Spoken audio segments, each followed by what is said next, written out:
हम लिखब सुख दुख साँच झूठ सब लिखब। मान अपमान काम आराम विशाल तुच्छ सब लिखब। मन मचोरी संसार निचोरी शब्द बना बना लिखब। मन मचोरी संसार निचोरी शब्द बना बना लिखब। किछ बात मन में दबायल लफ्ज बना बना लिखब। मोनक ग्रंथ हमर शून्य सँ अनंत लिखब। देव लिखब दानव लिखब तपस्वी साधु संत लिखब। दिवस रजनी दुपहर बेरिया साँझ आ बिहान लिखब। वन आर जंगल सुखल हरियर खेत खरिहान लिखब।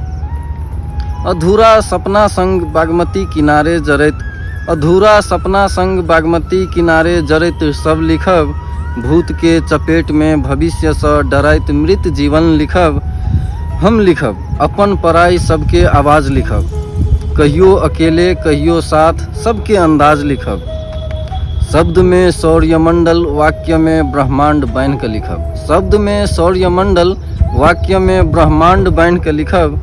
शब्द में शब्द जोड़ी शब्द सँ शब्द तान के लिखब। हिमाल पहाड़ तराई लिखब। मिथिला आर मधेश लिखब।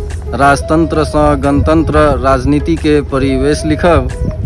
हम लिखब बस लिखब नीक लिखब खराब लिखब। हम लिखब बस लिखब नहीं लिखल आब लिखब।